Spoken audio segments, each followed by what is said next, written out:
गुरुर्ब्रह्मा गुरुर्विष्णु गुरुर्देवो महेश्वरः गुरुरेव परं ब्रह्मा तस्मै श्री गुरवे नमः।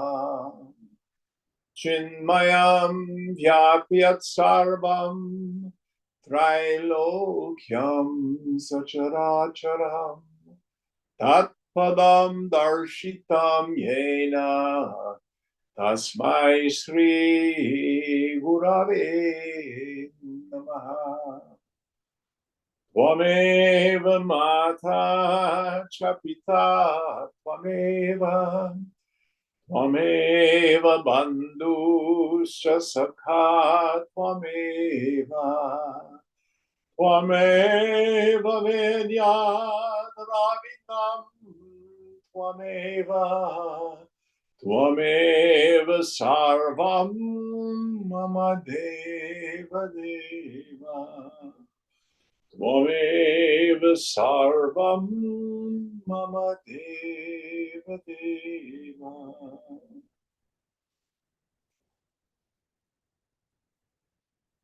ॐ सहना भवतु सहनौ भुनक्तु सह वीर्यं करवावहै तेजस्विनावधीतमस्तु मा विद्विषावहै।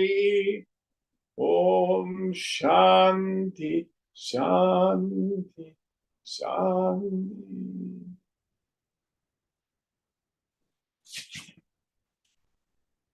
Let me pull this button very quickly.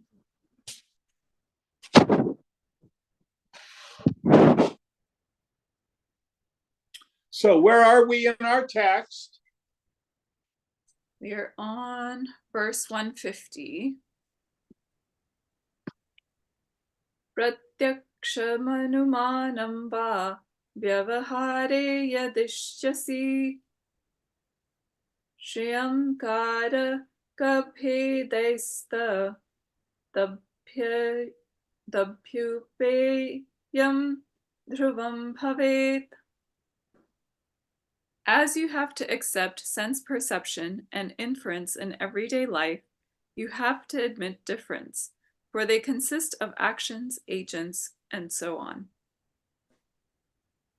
So here there's a sense of a doubt. So we see the world, we have sense perception, that's the fact of our direct experience. We have inference. If I see smoke up in the Oakland Hills, I can assume there's probably a fire. So these are things that have to do with vyavahara, transactions in the world. And the doubt that's being dealt with is this. I used to wonder, why don't we call this teaching Ekam Sat Vedanta? Why do we call it Advaita Vedanta? Ek means one, Sat truth, the teaching of the one truth. Well, because our experience is that I see stuff. The fact of my direct experience is I have subject object. I perceive a phenomenon.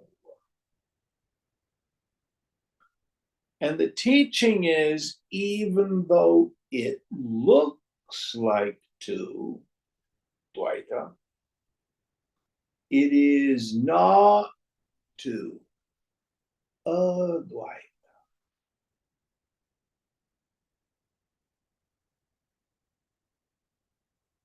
That's the point. What is this world? It's not what it seems to be. It looks like two, but it's not two. Next verse. Tasman Neelam Tatha Pitam Ghatadirva Visheshanam Samvidastu samvidasta dupeyam syad tena chapyun no bhuyate. Entities qualifying knowledge, such as jars, blue, yellow, etc., and also the knower by which these are known, must be accepted. So here again, this doubt. There seems to be an individual Jim who knows the phenomenal world, objects, emotions, and thoughts. And the doubt is it must be accepted as real. And then what the teacher will probably do, we haven't gotten there yet, go to the dream state. And in the dream state, there's the dreamer, an ego, a karta, identified with a dream body, perceiving a dream world that seems other, and having dream reactions and feelings inside. Yet, from the viewpoint of the waker, I see that in fact, there is not real multiplicity in the dream. The dream body, the dream ego identified with it, and the dream world that that dreamer perceives is my one mind refracting into the triple factor, knower, knowing, and known. It looks like two, but it's not two.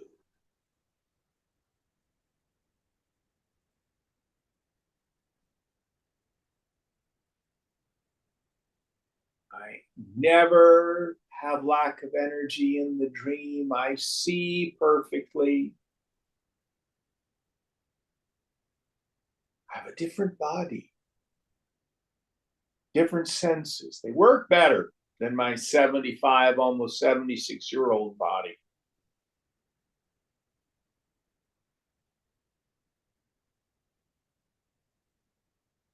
And I have a different response and reaction to the world in the dream state than I do as the waker. It's very interesting. It's a different ego.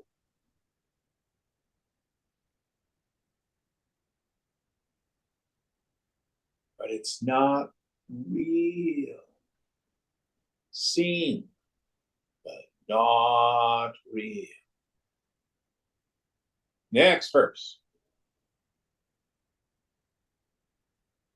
Rupadinam yathanya sad grahyatvad grahakstatha pratyayasta tathanya syad vyanjakatvat pradipavat. Just as the perceiver is different from colors, etc., which are perceivable, so the knower, the self, is different from the modifications of the intellect which are knowable. Again, just as a lamp which reveals things is different from them, so is the knower different from things known. So here, Shankara resolves these doubts. The knower, aham, is never known as an object. The phenomena, the knowable, the cognizable, is with respect to me, jada, inert. The locus of sentience is me. I see the objects, I see the emotions, I see the thoughts, and I see the rise and the fall of the ego sense. I see the same phenomena in the dream state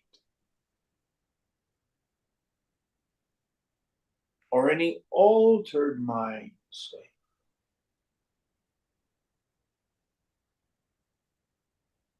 But if at any time I stop, check out the knower itself,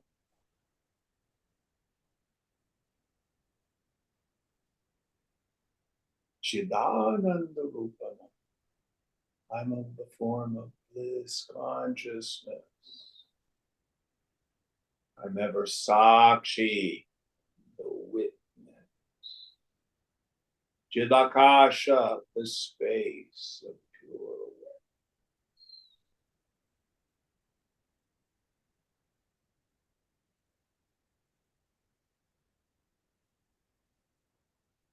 The phenomena arises, no doubt. Vedanta never asks us to deny our direct experience. But what I think I see is not what I'm really seeing.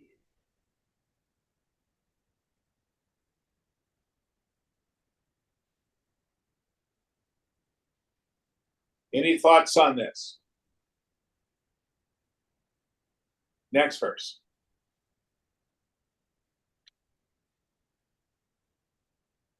Adhyakshasya risheha kidrik sambandha sabhavishyati adhyakshena tu drishyena muktvanyo drishyatam adhyakshena krita drishtir drishyam vyapnoptyathapiva nityadhyaksha krita kaschid dupakaro bhavodhyam. What other relation except that of the seer and the seen can there be between the self, the witness, and the modifications of the intellect witnessed by it? Question. Does the consciousness of the self pervade the modifications, really or apparently? Answer. If apparently, the eternal self must be of some utility to the intellect. So the idea here is, what is this relationless relationship between consciousness and the phenomena? Does the self pervade them? Is there utility to the stuff? This is a difficult question to answer. Kind of yes, kind of no. Gita will address it. Gita has this term asparsha yoga, the touch of the untouched. Swamiji will use the metaphor of electricity in the light bulb. The self is like the electricity, the upadis, the conditionings are like the light bulb. So yes, it is by Brahman contact that the phenomenal world is able to dance. But if I bring out the crystal ball, compare the crystal ball to the granite prayer stone. Granite prayer stone has no capacity to have images reflected in it. The crystal ball, still stone, but images appear. Now, does the stone pervade the images? Well, where the image is, there is stone. But the truth is, there's nothing really there. It's an optical illusion. It's a play of light.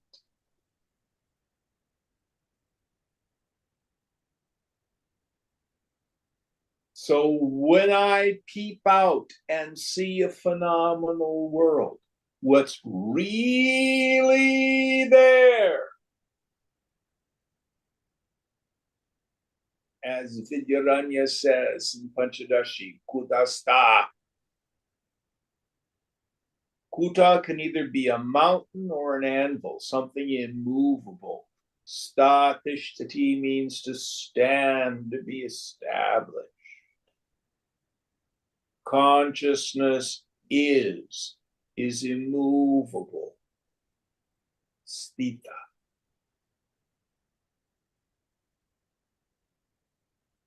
Is the world there or not there?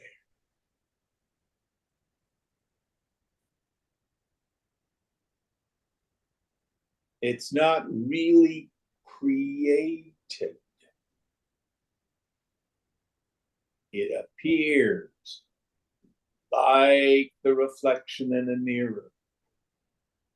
It is simply modifications of mind. Whose mind? Yeah, that's a good question.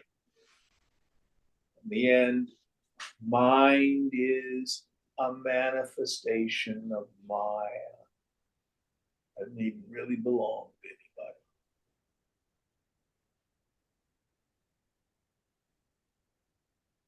So what? Why is Shankara harping on this? Our peace of mind comes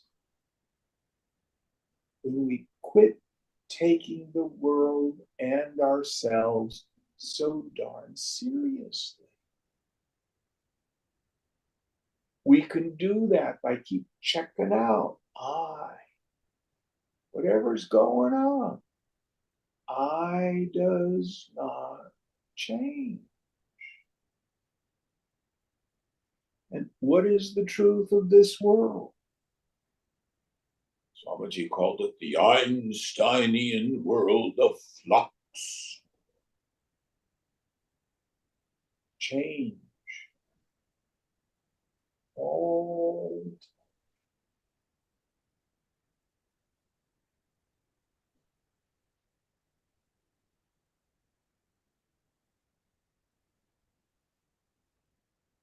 always changing. I don't like these changes. It's just a mind state. It's my inability to accept life on life's terms.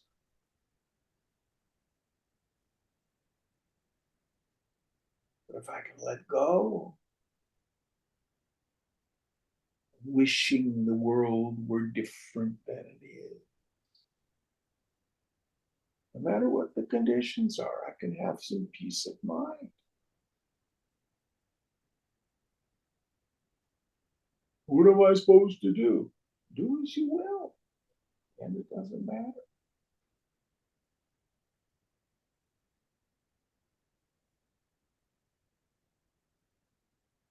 Any thoughts on this?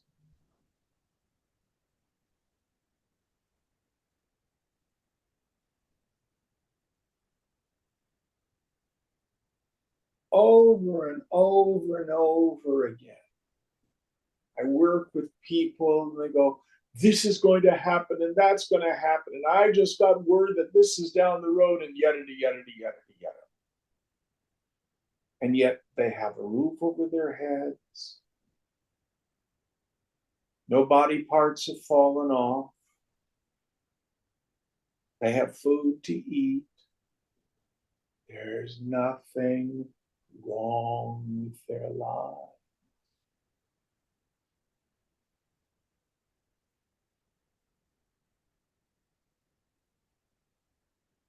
And even when calamity happens, one can still be at peace. Dave and Mark and I, Mark Deming, we're a little bit on the downward slide at the end. We're in the third act. So Mark is going through much of what I've gone through with the loss of sight. But we can be at peace even though we cannot see. Doesn't mean we don't get annoyed on occasion.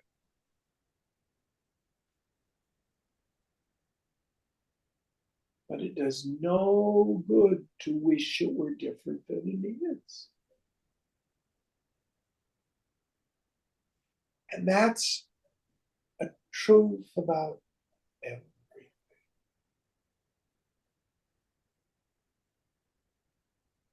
Any thoughts on this?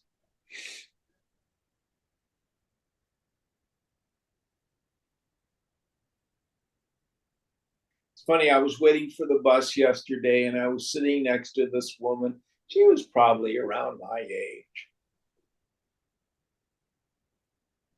And I asked her how she's doing, and her life, according to her, was just so unhappy and so miserable. And she gave me a litany of what she no longer has. How terrible the politics are. How terrible this is. We were sitting there on the bench. It was a gorgeous day, warm, the sun was shining. There was absolutely nothing wrong.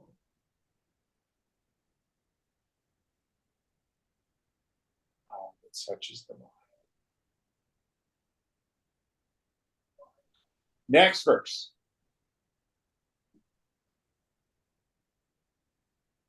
Sachoktastinibhatvam prak samvyaptischa ghatadishu yatha lokadi samvyaptir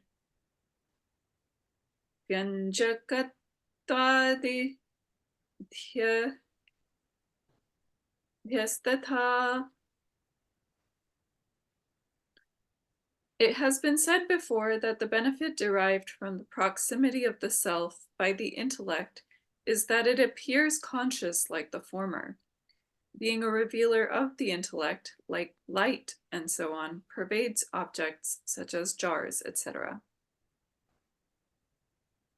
So the idea is because the intellect is so close to the self, we get a borrowed luminosity. Again, my greatest example for that is if I take out the hand mirror and I shine it in people's faces. Is there a light in the mirror or not? No, the mirror is inert, it is not luminous, but it has the capacity to reflect. So also, the intellect by itself is not luminous. You do not have awareness. You do not have consciousness like you have a feeling or you have a nose or you have a thought. You are aware.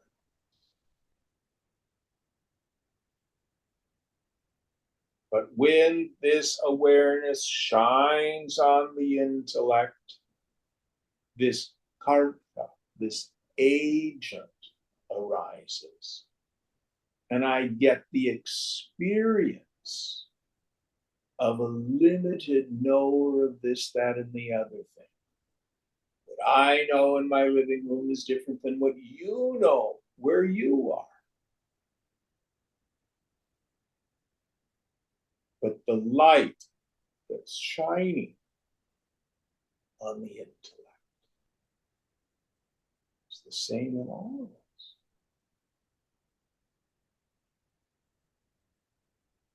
And is never touched. It's always really safe.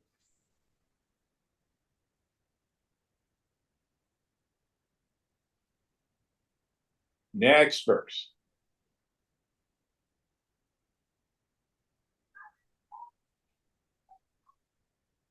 alokastho ghato yadva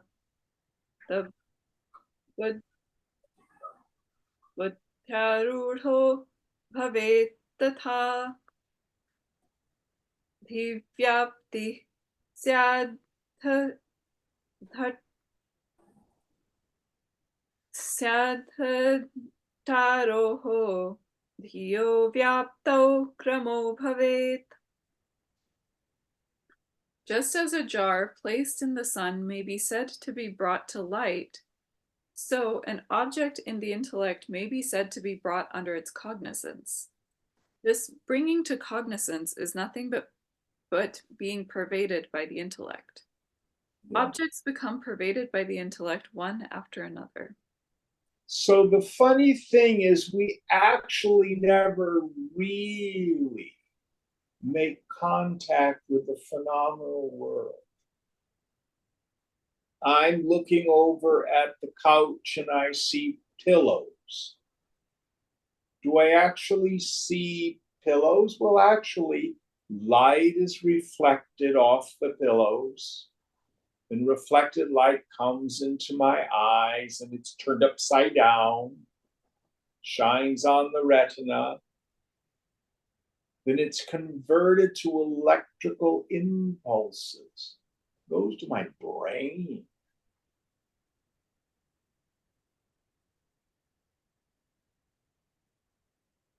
I never actually really contact the phenomenal world.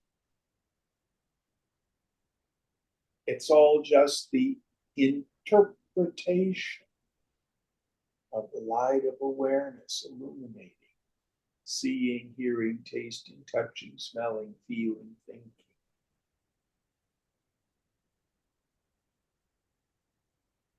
There's no way to prove that if you were here in my living room looking at a pillow, that what you're seeing is identical to what I'm seeing. We just call it by the same name.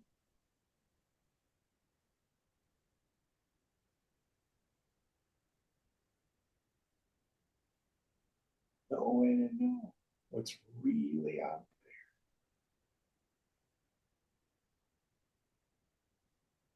there. And we define our world in the terms of these five senses. Well, we know for sure there are other creatures just on this world that use different senses.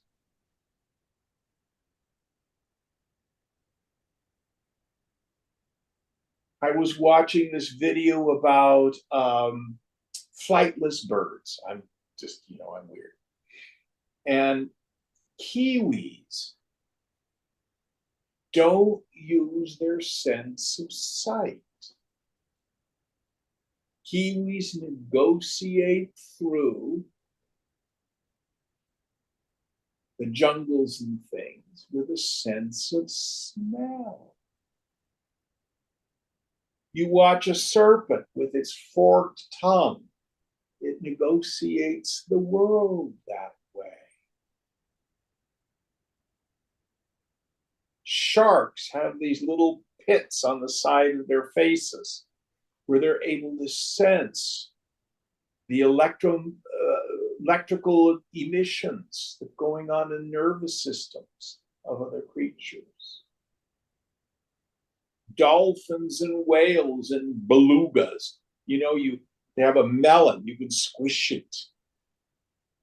And it has to do with sonar, which is the way they negotiate under the water. Who knows what other beings may have as senses that we have no idea of?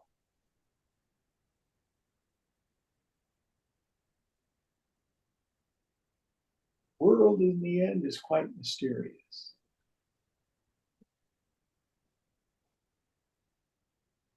Quite mysterious.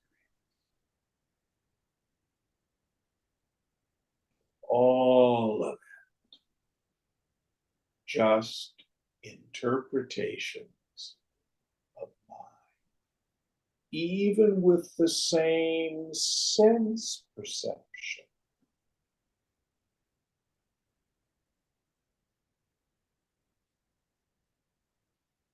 I think this person is beautiful, another person may not. I've been reading the James Clavell Asian novels, Shogun, Taipan, and Gaijin.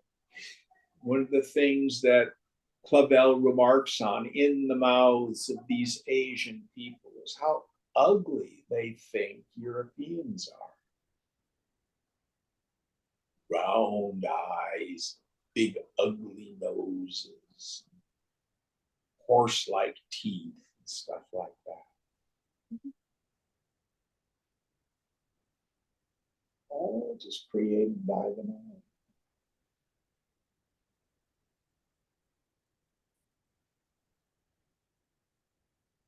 What's real? Brahma Satya Jagan Mithya. Brahman, the self, alone is real. The phenomenal world, though seen, is not.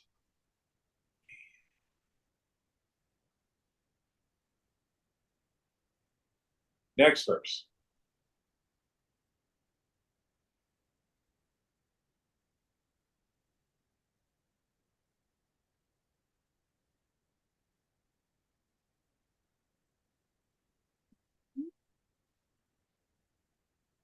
I think you're muted, Aditi. Oh, I'm just figuring out which verse we're on. 1 second. Oh, there we go. Okay.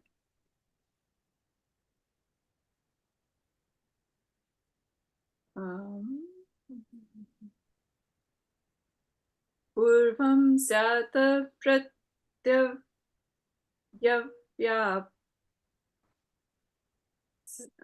staton nugraha atmanaha kritsanna yakshasya no yuktaha kalakashadivatkramaha.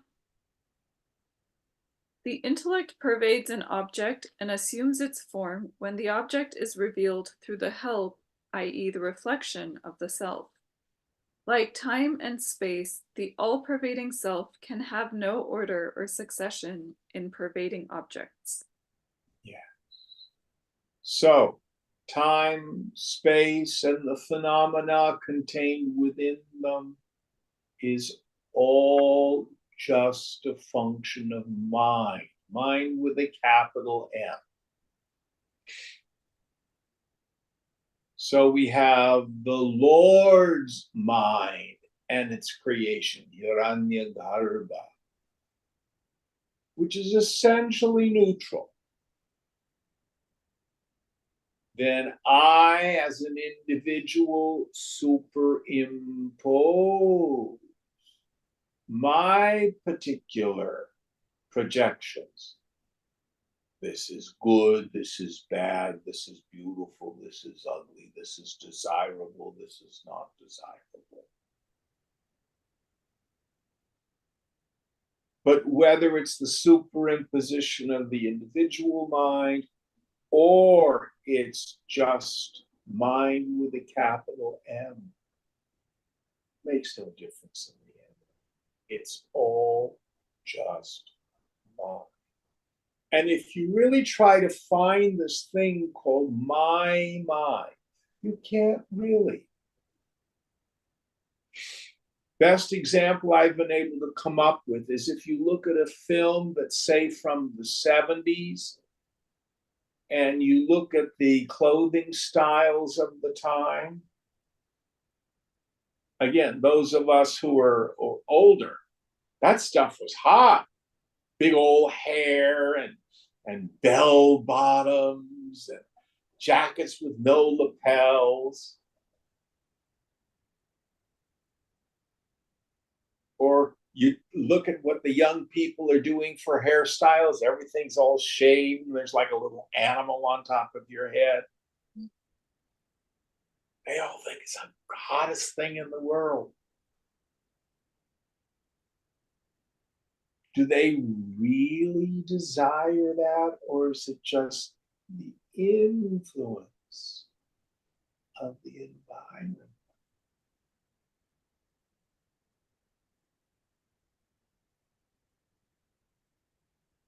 Where did my desires come from? In the end, I cannot find a thing called my mind. It just appears. It's much like when I look at the carpet here in my living room and I see there are black snakes. Well, there are no snakes on the carpet. It's all just the woof and warp of thread. It appears that there are snakes on the carpet. There's no really such thing as my mind. It is gone.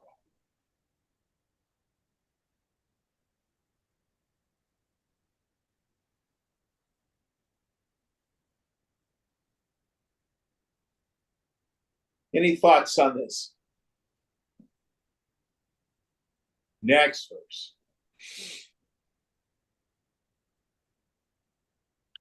Vishaya Grahanam Yasya Karanapekshaya Bhavet Satyevam Grahyasheshe Cha Parinami Sachittavat.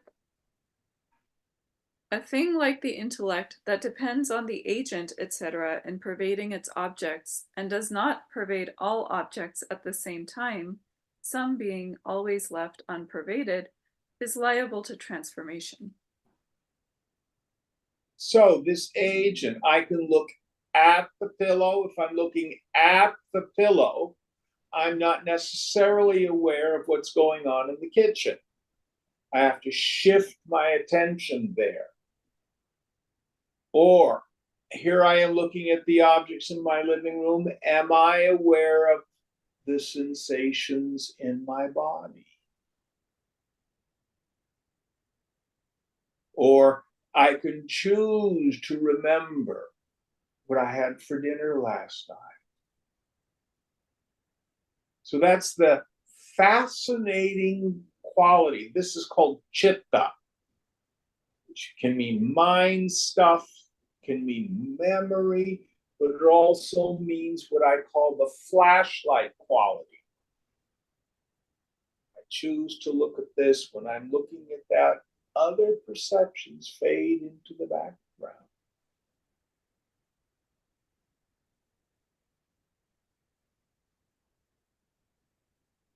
But all that's happening, remember we've done the exercise. Without my hands making a tube, I have wide peripheral vision. I close one eye and I make a tube, and my sight is limited. But nothing has happened to my eyeballs. There's an adjunct, an upadi, an equipment through which I'm looking, which appears to limit my sight. So also the self peeping through the subtle intellect, then illuminating the mind and the prana and the senses, appears limited.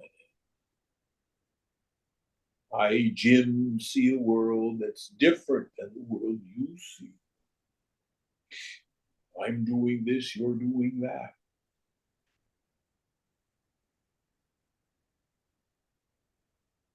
But just like my hands have no capacity to see, the upadis in and of themselves, the conditionings, are inert. They borrow the light of awareness. Next verse.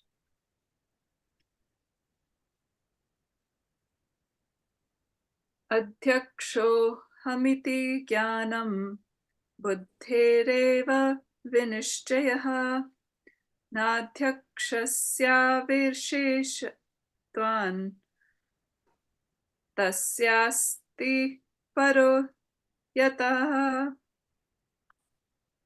It is to the intellect and not to the self, which is immutable, that the knowledge I am Brahman belongs. Moreover, the self is changeless because it has no other witness. So what he's pointing us toward is we're dealing with two kinds of knowledge here. First, there's a perfect knowledge, which cannot be gained, cannot be lost. And that's the self-evidence of I. How do you know you are you? You do not see, hear, taste, touch, smell, and know to think yourself. Yet you do not doubt that you are. And a person in ignorance still knows that they are. That they shine as awareness. They may not think about it.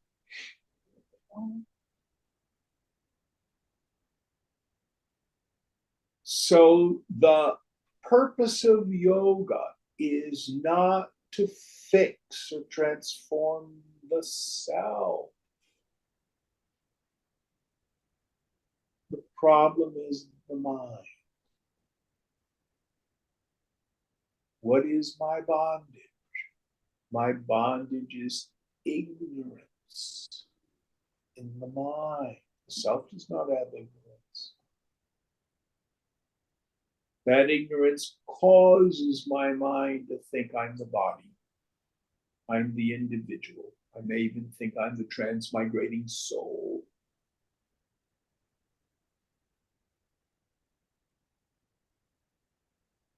But all of those ideas of self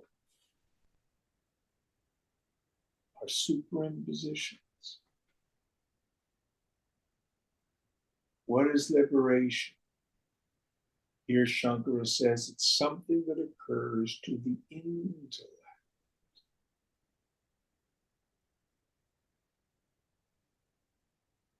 It's when the intellect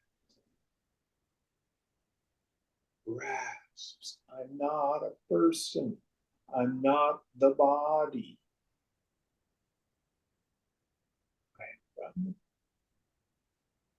And there's indirect knowledge, which I received from the teacher, which I received from the scripture. And there's direct experience. When as a result of abhyasa, practice, and vairagya, intense renunciation, the intellect comes to see. Yeah.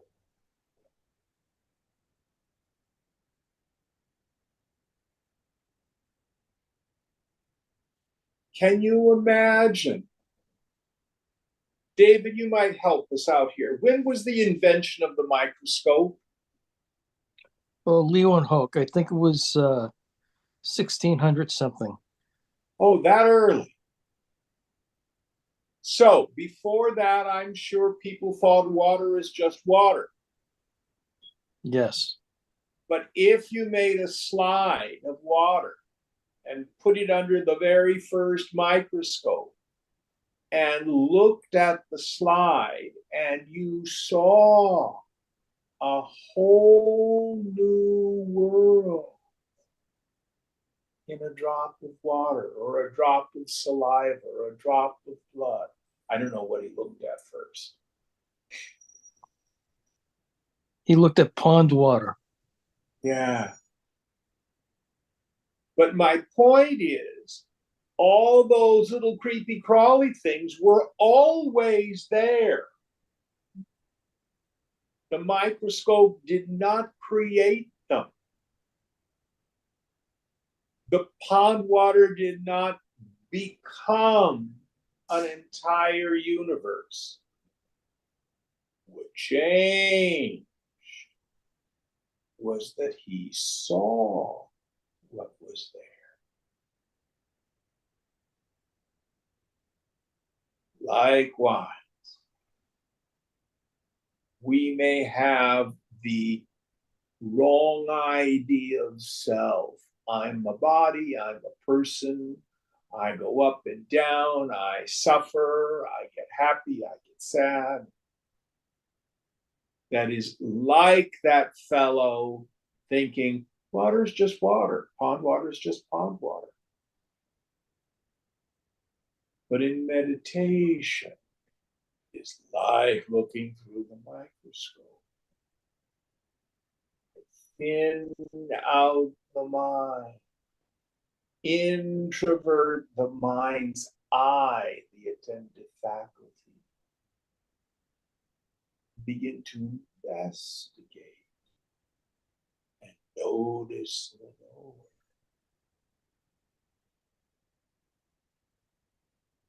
And I see what's always been there. But because of lack of investigation in my intellect, I did not know it. Now, this knowledge in the intellect, this pratyabhignana, this recognition, is transformative. Just like Hoke was the guy's name? Leeuwenhoek. Say it again. Leeuwenhoek. Leeuwenhoek. Just like Leeuwenhoek's discovery of the microscopic world transformed science, so a person's discovery of the cell transforms how we move through the world. I'm safe. It's all going to be okay. Why I might have preferences for this, that, and the other thing, I don't need any of it to be okay. And in fact, the more I can let go, the more serenity I have. Oh, a whole new world.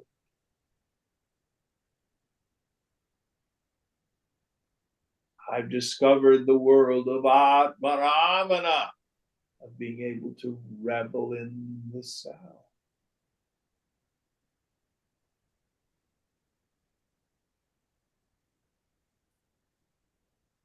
Just like Galileo looking through his telescope, discovered things in the sky that other people did not even know existed. Moons of Jupiter.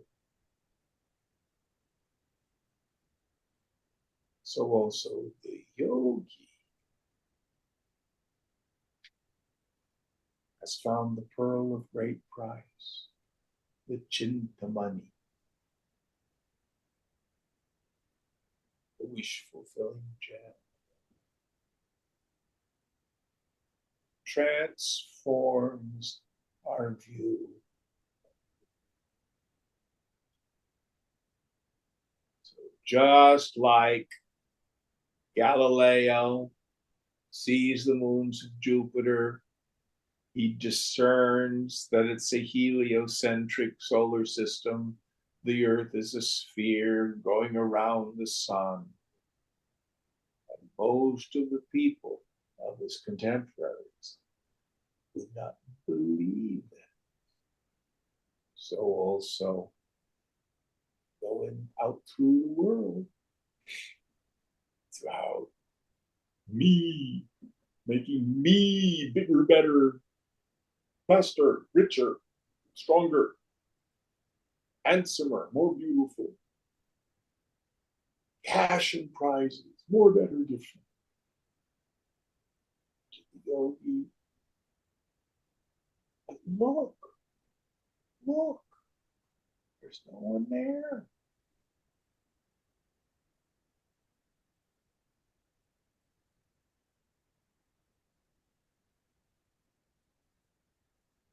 It's fascinating, but we could miss it. But just like the doctors of the church said to Galileo, we don't need to look through the telescope. We see with the eyes of faith. So also ordinary people in the world. I'm not interested in this. I'm more interested in my 401k.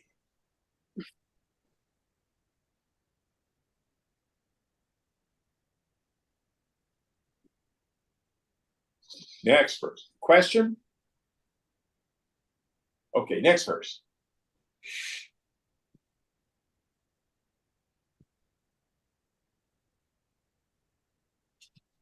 कर्त्रा चेदहमित्येव मनुभूयेत मुक्तता सुखदुःखविनिर्मुक्तो नाहं कर्तरि युज्यते. If the agent, the ego, were to feel I am liberated, freedom from pain and pleasure would not be reasonable with respect to it.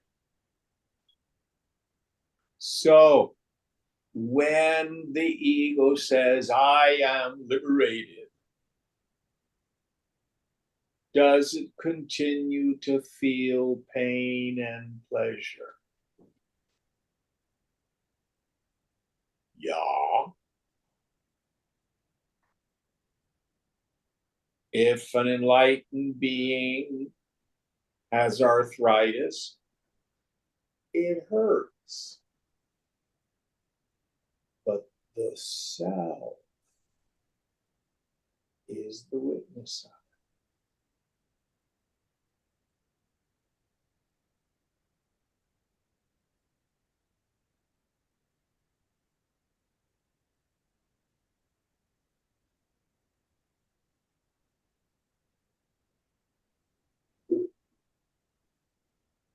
Now, knowledge does transform the mind, transforms the equipment. It makes worldly transactions much different. So this is not just what we call being a lip Vedanta. My misery is not real, my ego's not real, so I might as well just shoot heroin because, that's not real. That's just rationalizing our suffering. It's not what Vedanta is teaching. So let's see how he goes further into this idea. Next verse. Badhyate pratyayeneha vivekena vivekavan dehadavabhimanotho dukkiti pratyayo dhruvam kundali pratyayo yadvad pratyagatmabhimanina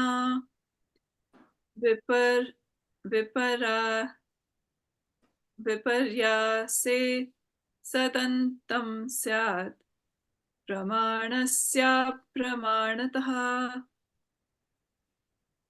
The wrong knowledge that one is happy or unhappy due to one's identification with the body, etc., like the pleasure or sorrow due to the possession or loss of an earring, is surely negated by the right knowledge that one is pure consciousness. And evidence becoming non-evidence, everything will end in non-existence in the reverse case. So the idea that he's getting at, this knowledge that none of this misery touches me, is transformative. We are naturally able to bear the pinpricks of life in a much different way. See if I can give an example. So, a child has a toy that breaks and is absolutely distraught. Grown up comforts the child, but it's just a toy to the grown up. It's a big deal to the child. Our viewpoint shifts. One of the most important things I ever heard Swamiji say is the way to heal the mind is to get out of the mind.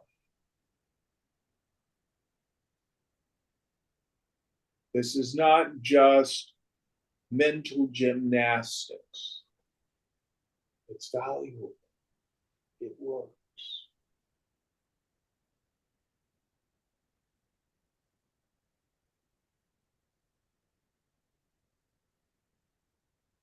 Next verse.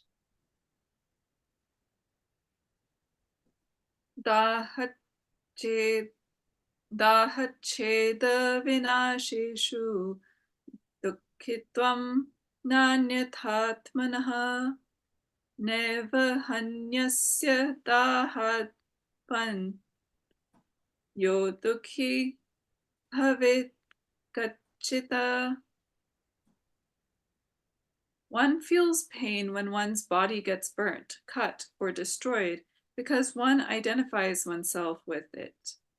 Otherwise, the self, which is different from the body, is never pained. Owing to there being burns, etc., in one man, another is not pained.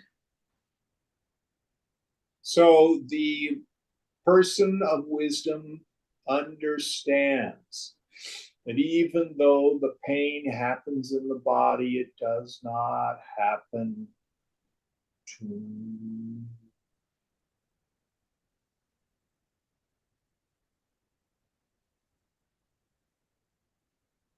And much of even our physical pain has to do with our resistance to sensation.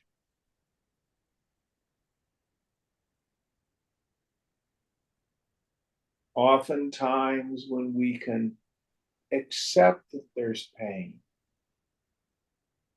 not resist it, not fight it, not try to get away from it so much, it changes.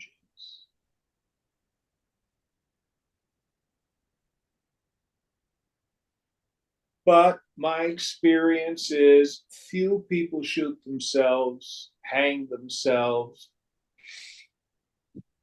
take a bunch of pills and kill themselves because they've got a backache.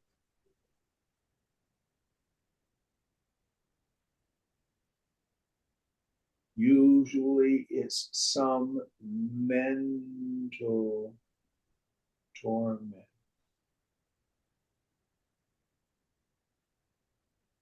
Which is rooted in ego identity, fear of the future, regret for the past.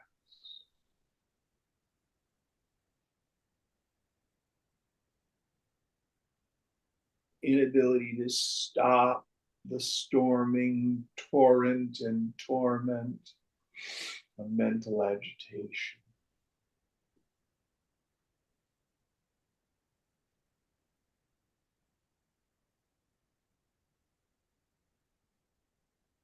That's the sort of suffering that yoga absolutely can end.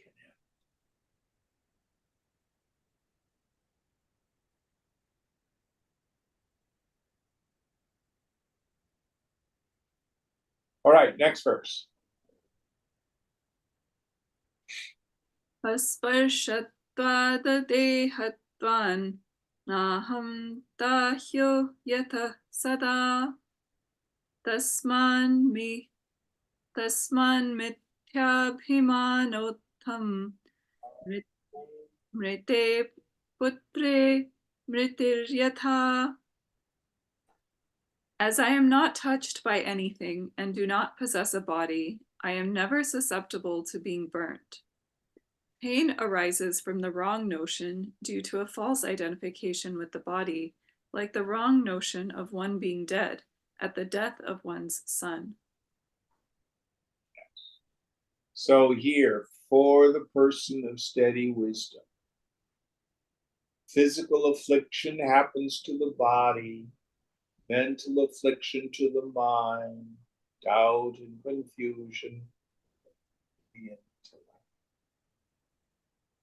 But they live from the place. Self in me, I am never touched. And again, I go back to one of the last teachings that Ram Dass had before he died. He said, even dying is completely safe. It's all going to be okay.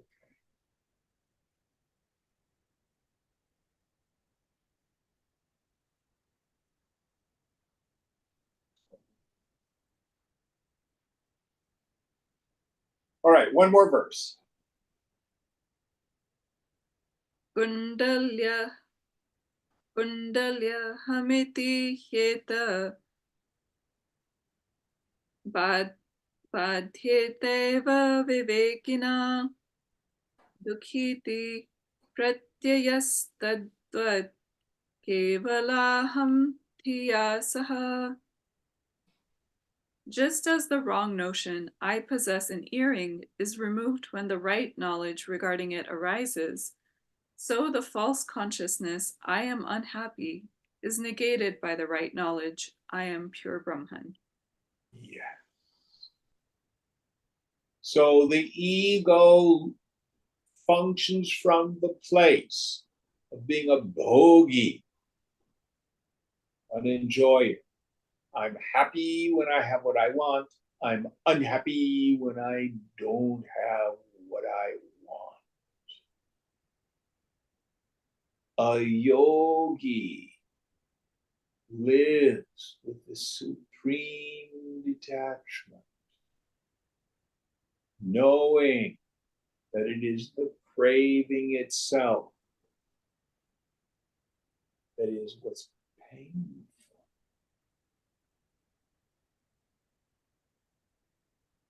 Rather than struggling to try to resolve the struggle of ego, try giving up the struggler. Try giving up the struggle itself.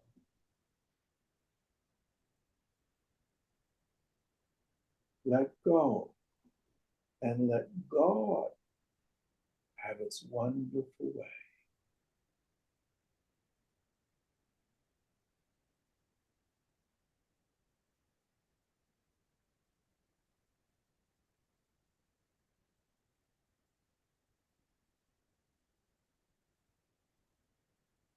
The machinations of our egos, fighting and struggling our way through life, is not necessary.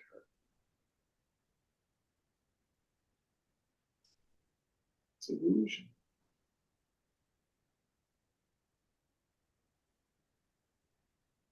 And I'm doing all that struggling because I want to be happy in the first place. Which is who I am, it's what I am. What we're looking for, we are looking with.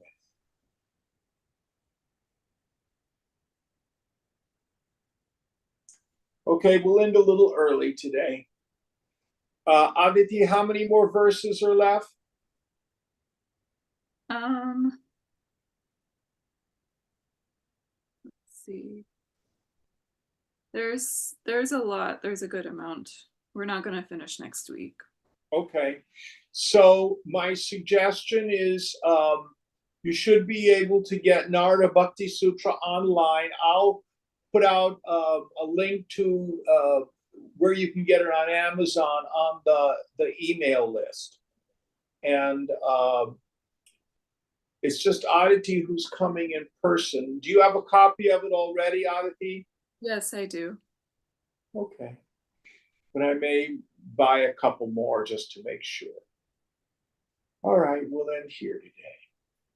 Om Purnamada Purnamidam Purnat Purnamudachyate Purnasya Purnamadaya Purnameva Vashishyate. Om Shanti Shanti Shanti. Hari Om Sri